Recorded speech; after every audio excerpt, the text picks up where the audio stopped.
Dulu, mereka menyalakan api di tanah orang lain, kini mereka sendiri berteriak di tengah bara. Siapa menanam angin akan menuai badai, siapa menanam kebencian akan dituai dengan kobaran. Dan seperti itulah yang dirasakan oleh Israel hingga saat ini, meski sempat dilaporkan beberapa titik api sudah dipadamkan. Namun nyatanya, azab itu seolah terus berlanjut. Dan terbaru, tiba-tiba angin setan kembali muncul di tengah kota Tel Aviv. Hal yang tentu saja membuat Netanyahu semakin panik bukan main. Gimana nggak panik coba? Sudah dijatuhi beberapa bencana beruntun dalam 1 bulan terakhir, malah ditambah dengan hubungan mereka bersama Amerika yang dilaporkan semakin merenggang. Bahkan nih, Donald Trump mengaku sudah nggak mau lagi cawe-cawe dengan Israel.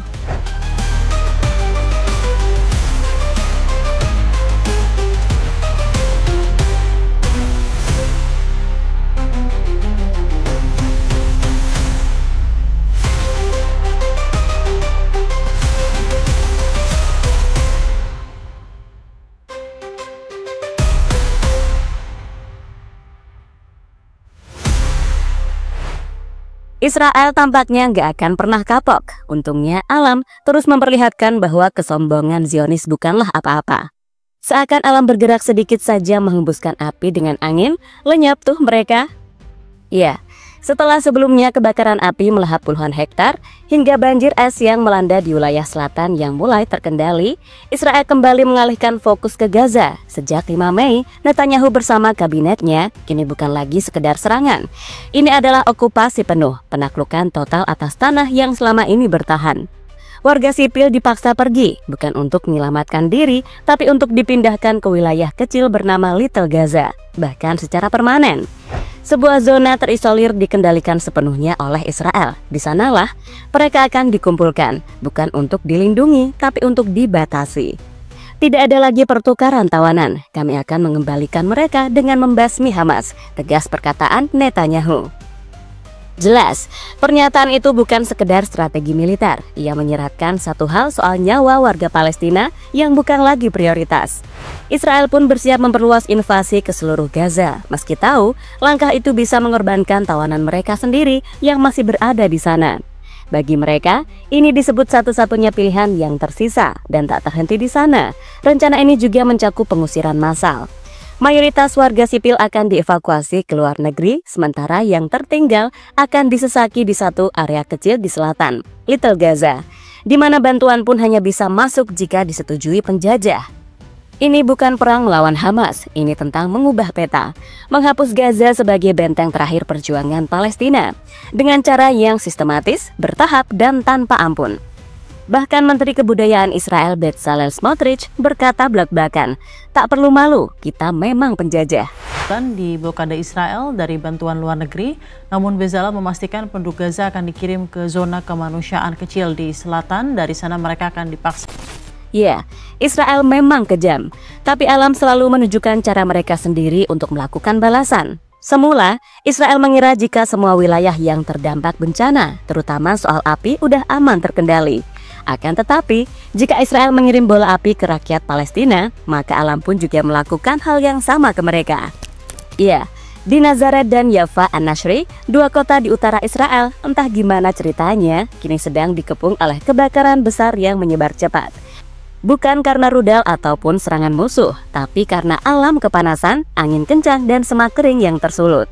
Ya, menurut info di sana, lebih dari 11 tim pemadam dan 3 pesawat dikerahkan, jalan-jalan dibersihkan, rumah-rumah dilindungi. Tapi, meski udah mencoba untuk mengendalikan, api nyatanya terus merayap, mendekati dinding-dinding perumahan dengan jarak yang hanya beberapa meter.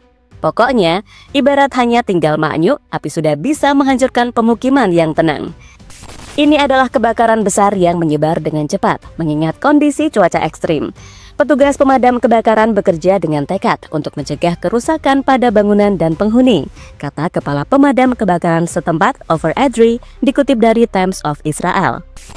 Ya, gak cuma itu aja. Di dekat Manekim Begin Park di kota Tel Aviv, api juga tampak muncul kembali. Yang mana itu seketika langsung menimbulkan kekhawatiran karena dekat dengan pohon-pohon yang bisa merambat. Hal yang diketahui cukup membuat warga di sana panik, sebab kebakaran kali ini benar-benar berpotensi menghancurkan wilayah pemukiman warga.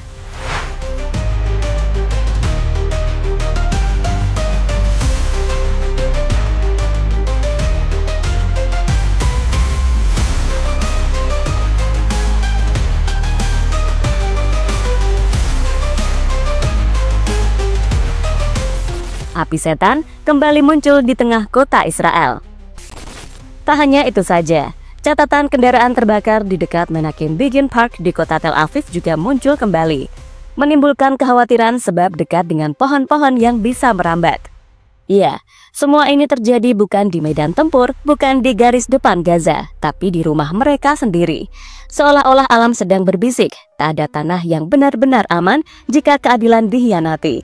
Mungkin ini bukan sekedar kebetulan, mungkin ini bukan balasan, tapi peringatan bahwa kekerasan yang ditebar entah bagaimana pasti menemukan jalan untuk kembali.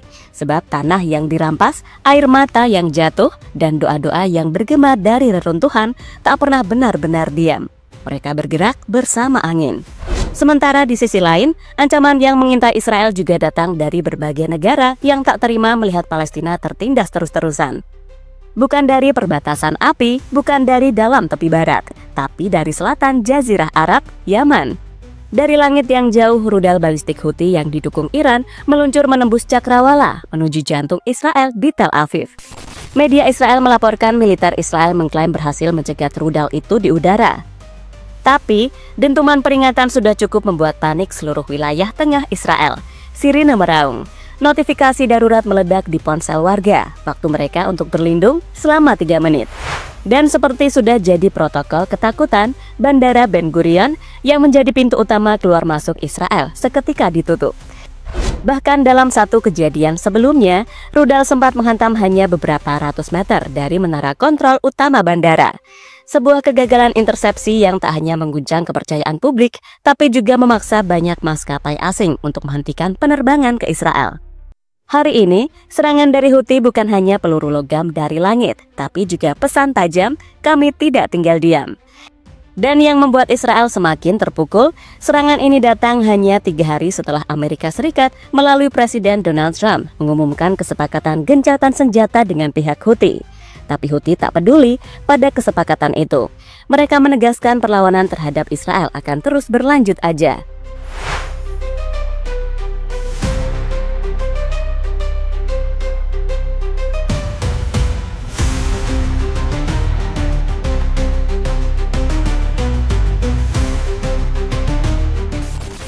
Dan terlepas dari apapun, api yang menjalar di utara Israel diketahui telah membakar rumah, kabel tiang jalanan, dan pepohonan.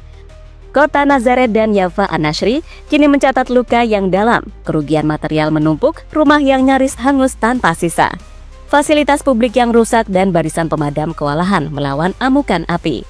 Satu persatu mereka kehabisan daya, bukan hanya tenaga, tapi juga anggaran.